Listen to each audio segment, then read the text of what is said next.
درسي دقدمي سديتفا برنوت سيرة. بسم الله الصلاة والسلام على رسول الله وعلى آله وصحبه ومن والاه. أما بعد، السلام عليكم ورحمة الله وبركاته. برنوت سيرة متدرين كينيا را دولة تبوك كنجلوتا ما ركام أتارتي وكن دولة مؤتات جيف فميرتي أمة روماتيف أجيتي بدات تري كنجتشون أمني مسلمة kuma sadi ta'anii loltuu ummata Roomaa nama kuma dhibba lama jala nageenyaan galuun baay'ee isaanitti dhageettii hamaa ta'ee ture. Ummatoota Arabaa kan naannoo sana jiran biyya Shaam keessa jiraatan kan Roomaan jalaa bahuu yaadaniifis of danda'uu kan barbaadaniif kanatu ture. Kanarraa ka'uun ummanni Roomaa ummata muslimaa kana mana isaanii Madiinatti dhufanii jara daguuganii dhageettii isaanii jalaa bade kana deebifachuu barbaadan. Egaan Rasuulli Rabbii alayhi salaatu wassalaam walitti qabamuu fi qophaahuu warra kanaa gaafa dhagahan muslimoota bakka jiran hunda waamani. Ifaa ifatti duula kana beeksisan. Kallattii lolli kun irratti geggeeffamus himan akka namoonni sirriitti qophaahanuuf. Barri sun yeroo ho'i baay'ee hammaatu, bakki dhaqanis baay'ee fagoodha. Namni rakkina caamsaa keessa jira ture. Yeroon sun yeroo reefuu midhaan asheetee yookiin midhaan firii godhatee bilchaatee jirudha wanti asheenni jiru. Akkasumas yeroo gaaddisa jala taa'amuuf barbaadamu ture. Rasuulli Rabbii alayhi salaatu wassalaam warra sooreyyii akka isaan namoota waraanatti deeman kana jihaada deeman kana kakaasan waamicha godhan. Jalqaba Abuubakri qabeenya isaa waan qabu fidee dhufe jedhama hunda qabeenya isaa kunis dirhama 4,000 ture. Ergamaan Rabbii alayhi salaatu wassalaam maatii keetii maal hambifteerta jedhanii gaafannaan Rabbii fi ergamaa Rabbiin hambisee fi jedhee deebise. Umaris radiyallahu anhu qabeenya isaa walakkaa fidee kennate. Uthmaan ibn Affaan qabeenya baay'ee fidee kennate. Akka jedhamutti diinaara 10,000 akkasumas gaala 300 akkasiin fe'amtee jirtutti akkasumas farda 50 akka jedhamutti gaala 900 fi farda 100 kan jedhamu jira. Rasuulli Rabbii alayhi salaatu wassalaam gaafa kana Usmaaniin akkana jedhan. Kana booda Usmaan maaliyyuu yoo hojjete isan dararuu jedhanii dubbatan. Akkasuma Abdurrahmaan ibn Awfi uqiyaa 200 fide, warqii uqiyaa 200 jechuudha boondii. Abbaas akkasuma qabeenya baay'ee fide. Xalahaan, Sa'iid ibn Ubaadaa, Muhammad ibn Maslamaa namni biraanis qabeenya qaban fidanii kennatan. Aasim ibn Adiyyin fe'iisa 90 tamrii fide. Namoonni sadaqaa isaanii fidanii kennatan. Hundumtuu waanuma danda'u fidee kenne. Gariin muddii tokko harka tokko qofaas kan fidee kenne jira. Dubartoonnis waan qaban faaya isaanii ofirraa baasanii saddaqatan. Sana booda miskiinonni sahaabaa keessaa warri miskiina ta'an ergamaa Rabbii bira dhufanii waan ittiin jihaada dhaqnu nuu kennii jedhanii gaafatan. Ergamaan Rabbiis ani waanan ittiin isin fe'ee isin geggeessu hin argadhu jennaaniin boohaa yaaddaa imimmaan isaanii dhangalaasaa deebi'anii jedhu Rabbiin Quraanaan dubbate. Uthmaanii fi Abbaas namoonni biraanis walitti qabamanii loltoota kana geggeessan. Munaafiqoonni warra qabeenya baay'ee kennate of jajuuf jedhanii arrabsanii namoota qabeenya baay'ee xiqqoo kennate ammoo maalitti godha Rabbiin qabeenya kee xiqqoo kanatti jedhanii arrabsaa turan. Achi deebi'anii Nabi Muhammadin alayhi salaatu wassalaam akkamitti gaafa of ilaaluudha ergamaa Nabi Muhammad kan inni ummata Roomaatiin lola jedhee qophaa'ee ka'e kun jedhanii kanaanis arrabsuu jalqaban. Amalli munaafiqaa arraba dheerachuudha. Silas gaafa gaafataman maal jedhanii nuti barree dubbii keessa seenneetuma haasofne karaa kutachuu fi kanaaf dubbanne malee kanaaf miti jedhanii dubbatan. Gariin munaafiqootaa uzrii himatan. Nuti deemuu hin dandeenyu maatii keenya rakkoo qaba jedhanii warri baadiyyaatis hin hafnaa jedhanii gaafatanii rakkoolee garaa lafaa tolchanii himatan. Ergamaan Rabbiis isaaniif taqabbale. Isaan keessaa muslimoonni namni 3 warri qulqulluu ta'an sababa nuffaniituma kan hafan jiru turan seenaa isaaniitti gara boodaa irratti dhufna. haala kanaan qophaahamee qajeele rasuulli rabbii alayhi salaatu wassalaam madiina irratti muhammad ibnu maslamaa amiira godhee deeme. Ali ibn Abi Xaalib ammoo maatii keenya nuu eegii jedhee irratti bakka buufatee deeme. Alaabaa isaa isa guddaa Abaabakriif kenne. Alaabaalee xixiqqaa ammoo namoota garaa garaatiif kenne. Zubeeriif alaabaa warra muhaajirtootaa, Usayd ibn Hudayriif alaabaa warra Awus, Hubaab ibn al-Munziriif alaabaa warra Khazraj jedheetu kana kenneef. Guyyaa kamisaa Madiinarraa bahan. Gaafa sanaa nama 30,000tu waliin jira ture. Loltoota 30,000 fudhatee bahe Tabuukiin dhaquudhaaf. Gaafa gara Tabuukitti deeman kana wanti yaabbatanii deemanis ta'e galaan baay'ee xiqqaa ture.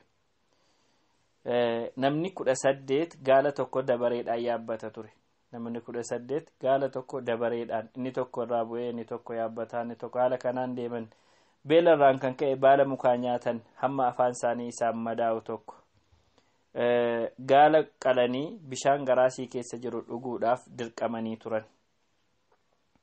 Otuu waraanni haala kanaan gara Tabuukitti deemaa jiru Aliyyi radiyallahu anhu ergamaa rabbiitti qaqqabe.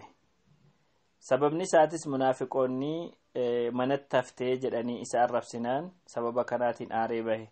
Rasuulli rabbi alayhi salaatu wassalaam deebisaniini ati bakka nabi Muusaan bakka Haaruun nabi Muusaa irraa bu'e akka inni bakka bu'eef sana bakka naa bu'uu hin jaalattu haa ta'u malee nabiyyiin na boodan jiruuf malee bakka koo bu'uun siin ta'uu jennaaniin Aliyyiin achii booda deebi'e.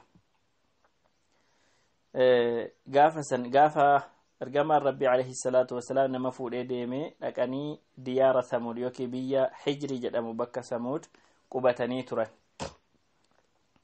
Bakka sanatti bishaan biyya sanaa waraabbatanii ittiin bukeeffatan. Ergamaan rabbii qaqqabee bishaan waraabbattan dhangalaasaa bukoo bishaan kanaan bukeessitan ammoo gaala nyaachisaa. Bishaan gaalli Saalih dhugdu bishaan isa gaalli Saalih dhugdu yookiin biirii gaalli Saalih dhugdu waraabbadhaa jedheeniin. Maaliif balaa rabbiin itti uusee jira gaa warra sanatti jechuudha. Gaafa dhaqee ganda sana keessa qaxxaamuruu barbaadu ergamaan rabbii ganda kana yoo ganda of miidhee rabbiin balaatti buuse kana yoo boohaa malee keessa hin darbinaa yookiin akka nama boohu ta'aa malee keessa hin darbinaa jedhee ariitiidhaan ganda sana qaxxaamuree keessa darbe rasuulli rabbi alayhi salaatu wassalaam. Kun haala taatee karaa kanarratti argame. Otuu karaarra jiranuu ergamaan rabbii zuurii fi asrii magriibaa fi ishaa walitti qabee isa kaan ol butee isa kaan gadi butee salaate. Kana jechuun zuurii asriitti ol butee salaate yeroo tokko tokko ammoo asrii gara zuuriitti as butee salaate jechuudha fakkeenya isaa. Gaafa dhaqee Tabuukiin gahu Abu Khaythamaa kan jedhamu isa qaqqabe mu'mina baay'ee dhugaadhaan imaana qabu ture. Kan inni irraa hafee tureef uzrii maleedha. Rakkoo tokko malee irraa hafee ture ergamaa rabbii irraa. Dhaqee bakka atakiltii isaa yookiin bakka midhaan isaa gaafa seenu yeroon isaa yeroo ho'a jabaa ture. Haadha manaa lama qabaa. Haatiin manaa lamaanuu bakka inni taa'ee boqotu qaqqajeelchanii fi bishaan itti naqanii akka inni qabbanaa'uuf jechuudha. Nyaata qopheessanii bishaan qabbanaa'aa qopheessanii fi eegu turan. Deemee dhaqee bakka sana gaafa gahu Abu Khaythamaan rasuulli rabbii gubaa keessatti rakkata. Abu Khaythamaan ammoo ani Abu Khaythamaan gaaddisa jala taa'ee bishaan qabbanaa'aa haadha manaa bareedduu ta'anii waliinan jiraadha. Kun sirrii miti. Abadan iddoo taa'ichaa kanas seenee hin taa'u. Dafaatii nyaata keessa galaa naa qopheessaa jedhee jarri lamaanuu galaa qopheessanii fi galaa isaa seefii isaatii fi eeboo isaa fudhatee bahee dhaqee ergamaa rabbii qaqqabe otuu deemuu jechuudha. Yeroo isaan Tabuukiin qubatan achitti dhaqee isaan qaqqabe. Taateewwan jajjaboo akkanaatu jira. Guyyaa 20 Tabuukiin turuu ergamaa rabbii ilaalchisee warri Roomaa akka ergamaan rabbii alayhi salaatu wassalaam Tabuukiin dhaqanii qubatan dhageenyaan humni isaanii isaan bu'e. dhufanii ergamaa rabbiitiin wal arguurraa ijalaafan yookiin dadhaban ganduma isaanii keessatti bittinnaanii hafan. Rasuulli Rabbii alayhi salaatu wassalaam guyyaa 20 bakka kana taa'e. Ganda baay'ee sodaachise. Keessummoota warra dhufanii gariin isaanii waadaa galanii gibira kaffalan, gariin isaanii immoo muslima ta'an, gariin isaanii waliigaltee taasisuu barbaadan achitti simachaa ture. Warra dhufe keessa Yuhanna ibn Ru'ba kan jedhamu mootii Eilaa kan ture, biyya Eilaa kan ture dhufe. Akkasumas isaa wajjiniin warri Jarbaa'a, warri Azrah, warri Miinaa'a, warri kun dhufanii akka gibira sii kenninee nagaan jiraanna jechuu irratti waliigaltee taasisan. Gaafa sana musliman taane. Rasuulli Rabbi alayhi salaatu wassalaam Yuhannaadhaaf xalayaa nageenyaa akka inni nagaan jiraatu barreessaniif, warri Eilaas akka isaan nagaan jiraatan, dooniin isaanii naggaadonni isaanii galaanarras ta'ee bakkeerra akka barbaadan bilisummaadhaan walabummaan yookiin nageenyaan akka isaan sosocho'an isaaniif hayyame. Nam tokko yoo badii raawwate ammoo qabeenyi inni qabu kun lubbuun isaa baafamurraa hin oolchu jechuu beeksisan Rasuulli Rabbi alayhi salaatu wassalaam. Warra Jarbaa'ee fi Azrihaa akkasuma kitaaba kana fakkaatu isaaniif barreesse. Tokko tokkoon namaa waggaa baatii Rajabaa keessa diinaara 100 akka kennuu qabu isaanitti himee kanarratti walii galan. Warra Miinaa'aatiif ammoo midhaan isin oomishtan keessa harka 4 keessa harki tokko akka gibira ta'ee galu jedhanii murteessan. Jarinis kanaan walii galanii turan. Rasuulli Rabbi alayhi salaatu wassalaam Khaalid ibn al-Waliid gara Ukeydir Doomatal Jandal jedhamutti nama 400 fi loltoota 20 loltoota fardaa 20 fi namoota 400 walitti qabee itti erge. Yeroo itti dhaqxu warabboo yookiin ammoo bineensa saattawwaa adamsataa yeroo sana qabdee dhuftaa jedhee itti erge. Ukeydir Doomatal Jandal akka mootiiti naannoo isaa sanatti. Khaalidis fudhatee deeme, waraana isaa fudhatee deeme. Yeroo dhaqee fagootti ilaaluu inni jalqabu saattawwaan yookiin warabboon bosonaa baatee yookiin caakkaadhaa baatee daggalaa baatee mana isaa dhaqxee gibbii isaa yookiin dallaa isaatti mataasii hooqqatti ture. Ishee argee innammooti ishee adamsuudhaaf gaafa bahu Khaalid isa qabe. Ergamaa Rabbi itti fide, ergamaan Rabbi dhiiga isaa ittisaniif akka dhiigni isaan dhangalaane godhan. Akka inni gaala 2,000 akkasumas kombortaa 400 eeboo 400 akka inni fiduu fi gibira akkuma warri Iilaa kennan sanatti akka inni kennu isatti murteessanii kana kennee lubbuudhaan hafee jiraachuu isaaf ayyaman. Rasuulli Rabbi alayhi salaatu wassalaam eegaa guyyaa 20 achi turanii garasiif garanatti waan hojjetamu hojjetaa turanii gara Madiinaatti ka'an. Deemuu fi deebiin gara Tabuk deemuuf achirraa deebi'uun naannoo guyyaa 30 fudhate jedhama. Waliigallii hammi ergamaan Rabbii Madiina irraa fagaate naannoo guyyaa 50 jedhama. Osoo achirraa as deebi'aa jiranuu Tabuk irraa gara Madiinaatti deebi'aa jiranii gaara wayiitti dhufan, karaa tabba keessa baasutti dhufanii loltoonni karaa goodaa keessa baasurra goran. Ergamaan Rabbii gara karaa tabbarra baasuu gaafa isaan goran Ammaarii fi Hudhayfata ibn al-Yamaan qofatu bira jira. Ammaar gaala isaanii qabee harkisaa, Hudhayfata ibn al-Yamaan ammoo duubarraan ni oofa. Yeroo kana namni 12 munaafiqoonni ergamaa Rabbii ajjeesuuf duubaan duukaa deeman. Waraanuma keessa jiru, warruma waraana keessa jirurraa. Ergamaa Rabbiitti baay'ee gaafa isaan dhihaatan fuula ofii haguuggatanii Rasuulli Rabbii alayhi salaatu wassalaam Hudhayfaadhaan fardeen jaraa kana yookiin waa gaala isaa yaabbatanii jiran kana rukutii deebisii jedhanii Kayzaraatti kennan yookiin Kayzaraa isa harka jiru rukutii jedhaniin. Hudhayfaanis ni rukute, Rabbiin sodaa jalatti buuse. Baqatanii warra garee waraanaa keessa dhokatan. Sana booda Rasuulli Rabbi alayhi salaatu wassalaam maqaa jaraa Huzayfaatti hime. Asirraa kaasee Huzayfaan iccitii ergamaa rabbii eegaa jedhame beekama yookiin immoo iccitii ergamaa rabbiitiin ni jedhama jechuudha. Munaafiqoonni bakka Qubaa jedhamutti masjida ijaaranii turan. Masjidni kun masjida miidhaadhaaf ijaarame, kufriidhaaf ijaarame, akkasumas ummata mu'minaa bakka lamatti qooduuf ijaarame. Namoota islimnaatti diina ta'ee islimnaa balleessuu deemuuf ammoo buufata akka ta'uuf bakka inni qubatu akka ta'uuf ture. Akkas yaadanii eega ijaaranii booda ergamaa rabbiitiin kottuu keessatti salaatii jedhanii otuu ergamaan rabbii Tabuukitti hin bahin dura gaafatanii turan. Rasuulli rabbii alayhi salaatu wassalaam hamma imala deemuu ka'aa jirra, karaa deemuutti jirra, yoo rabbi jedhe yeroo deebinu ittiin salaataa jedheen.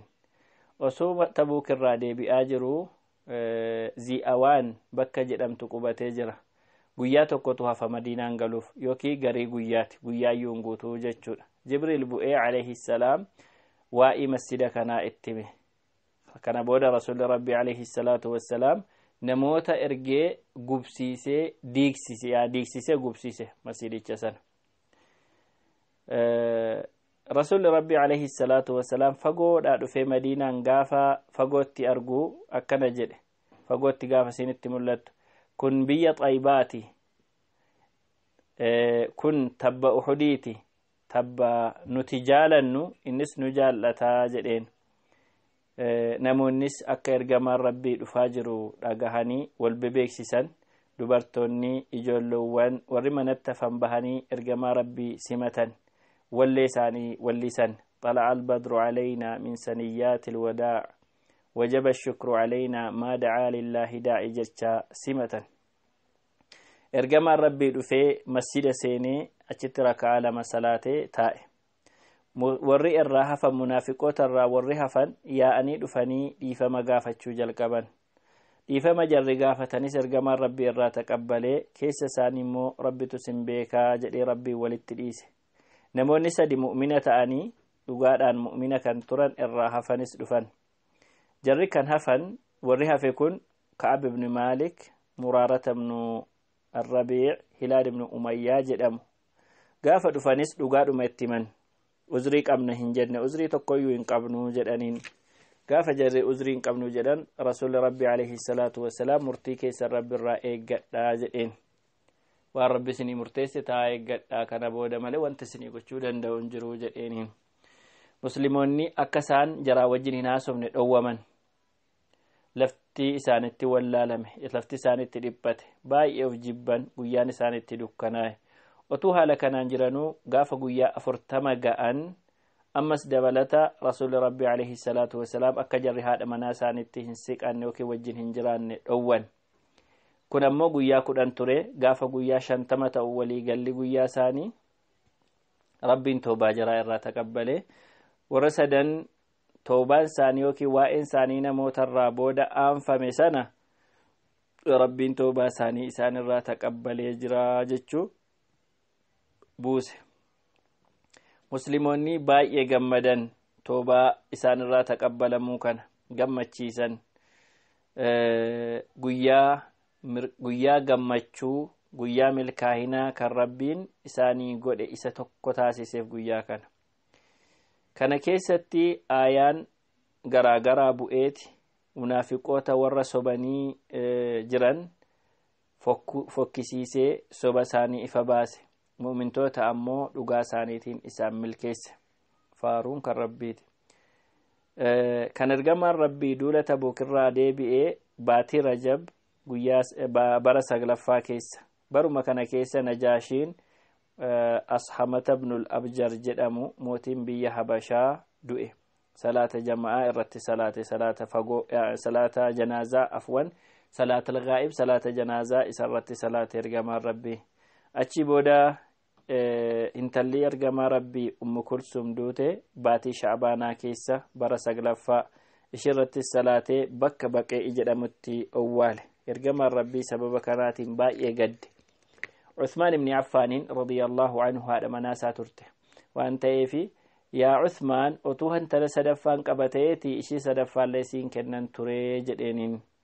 Ji'a Zulqaadaa keessa bara 9ffaa dura bu'aan munaafiqaa Abdullah ibn Ubay ibn Salul jechaadha. inni kun du'e ergamaan rabbii araarama kadhatanii fi irratti salaatan. Umar ammoo akka gochaan kun hin godhamne ergamaa rabbii dhowwuuf ture. ergamaan rabbii didee irratti salaannaan booda rabbiin qur'aana buusee akka inni irratti hin salaanne munaafiqa irratti akka hin salaannes akka du'aa hin kadhannes dhowwee jechaadha. egaan haalli lola ergamaa rabbii alayhi salaatu wassalaam bifa kanaan geggeeffame. lola ilaalchisee lolli yeroo durii keessa bara jaahiliyyaa keessa duulli yeroo geggeeffamu wal ajjeechaa wal gubuu wal barbadeessuu fi dhabamsiisuu dubartii dirqiin gudeeduu fasaada yookiin faalama lafarratti fiduu midhaan balleessuu waan lubbuu qabu daguuguu fi dhabamsiisuu ture. haa ta'u malee islimnaan gaafa dhufu garuu kaayyoo kana yookiin lolli maal akka ta'e jijjiire. kunis maal ture? lolli namni miidhame tokko kan ittiin roorroo ofirraa deebisu, akkasumas sababa kanaatiin nageenyi akka babal'atu, akka haqummaan diriiru, dadhaboonni akka humna godhatanii jiraatan, namni waaqa dhiisee rabbii gaditti mukaaf dhagaa waaqeffachuu dhiisee gara rabbii tokkichaa akka inni waaqeffatu taasisuu ture. Araboonni aadaa isaanii keessatti lolaaf gadin jedhanu ture. lolli banii bakrii fi banii tagliba warra jedhaman gidduu naannoo waggaa 40 geggeeffame. lola kanarratti nama 70,000 ta'utu du'e jedhama. kanumaa waliin tokkoon isaanii isaan tokkoof hin bitamne yookiin gadin jenne yookiin hin jilbeenfanne. akkuma kana duulli Awsii fi Khazraj gidduu ture naannoo waggaa 100 kan isaan turan. isuma kana keessatti nam tokko isa tokkoof gadi hin jilbeenfanne ture. kun aadaa arabaa islimnaa dura ture yeroo ta'u gaafa nabi Muhammad alayhi salaatu wassalaam dhufu jarrinis yaaduma kanaan gara duulaatti ergamaa rabbii achi gotatu yookiin achi harkisan. dirree waraanaatti baasan. ergamaan rabbii garuu otuu humnaan isaan hin cabsin dura amala gaariin yaada bareedaan waamichaan gara khayriitti yookiin gara haqaatti isaan waamee ture. kanuma keessaa didanii achi baasanii dirree waraanaa yeroo waliin turan keessatti haala waliigalaan bifa waliigalaatiin mushrika yahudaa fi nasaaraa kana wajjin walumatti qabamee duula ergamaan rabbii taasise keessatti namoonni dhuman naannoo nama 1,000 ta'uu qofadha. yeroon inni itti fudhates naannoo waggaa 8ti. lolli kun kan inni taasifame naannoo waggaa 8 hagas qofa ture. kana keessatti biyyoota akkas bal'atan kana dhiiga nama muraasaatiin yeroo gabaabaa naannoo waggaa 8 ta'uu keessatti biyyoota kana hundumaa to'annoo fi nageenya babal'isuu kallattii jireenyaa jijjiiruu fi fooyyessuu danda'e rasuulli rabbii alayhi salaatu wassalaam. kanatti aansuun egaa wanti kun taasifame booda lolli jiru gara kanaatiin goolabamee gaafa dhufu yaani irra caalaansaa jechuudha. ergamaan rabbii gara xumura hayaata isaaniitti dhufuu eegalaa jiru. Araboonni durarratti kan isaan irra jirra jedhanii of yaadan diinii yookiin amantii nabi Ibraahim ture alayhi salaam. wanti isaan qabatanii jiran keessaa inni beekamaa fi tokkichi hajjii baytii hajja'uu ture. hajjii kana ni dhaqu waggaa waggaatti. baay'eetti yaadaniis eeggatu. haa ta'u malee bid'aa garaagaraa wantoota haaraa garaagaraa jijjiiranii tolchanii jiran. ergamaan rabbii alayhi salaatu wassalaam bara 8ffaa gaafa biyya makkaa cabsee harka islaamaa galchee Ataab ibn Usayd irratti filee galu hajjii sana akka inni geggeessu taasisan. musliimoonnis isaa wajjiniin hajjii godhe. mushrikoonnis akkasuma akkuma duraan hajja'aa jiranitti hajjii godhan. wama tokko hin jijjiiramne ture. gaafa waggaansaa ga'u yaani barri 9ffaan jechuudha, hijiraa bara 9ffaa gaafa ga'u rasuulli rabbii alayhi salaatu wassalaam Abaa Bakrii ergee warra hajjii godhu irratti isa amiira godhe akka inni dhaqee hajjii hajjaasisuuf. baatii Zulqaadaa bara 9ffaa ji'a Zulqaadaa keessa bahe. nama 300 warra Madiinaa fudhate. Isaa wajjiniin gaala 20tu jira kan ergamaa rabbii. Ofii isaaf immoo gaala 5 fudhatee deeme Abu Bakr radiyallahu anhu. Sana booda suuraan baraa'ataa garri jalqabaa bu'ee maal jedhaani ummata kana warra duraan ahadii qaban ahadiin isaanii warra ahadii hin qabne ahadii jiru jechuudha. Ahadiin keessan isiniif deebisnee jirraa jedheen warra ahadii eeguu didaniif. Warra ammoo aadicha hin diiginiif naannoo ji'a 4 akka barbaadan ganda keessa sosocho'uu dandeessu, jiraachuu dandeessu. Durarratti aadiin taasifamee ture bara Hudaybiyaadhaa waggaa amma nageenyaan jiraachuu qaban jechuudha. Sana keessa warra aadii diigee lolamee ture achi booda ammoo gaafa bara 9ffaa hajjiin godhamu kana ergamaan rabbii Abu Bakr erguutiin akkas jedhe warri kaani aadii keessan isinitti deebisneerra warri immoo aadii hin diigin jirtan amma ji'a 4tti bakka barbaadan akka barbaadanitti socho'a beekaa nurkaa bahu rabbi irkaa bahu haala akka hin dandeenye ta'uu keessan beekaa jedhe akka ahadii mushrikootaa warra hin diigin yeroon isaanii isaaniif guutamu hayyame warra yaani muslimoota aadii isaanii diiguu irratti mushrikootan gargaarin jechuudha.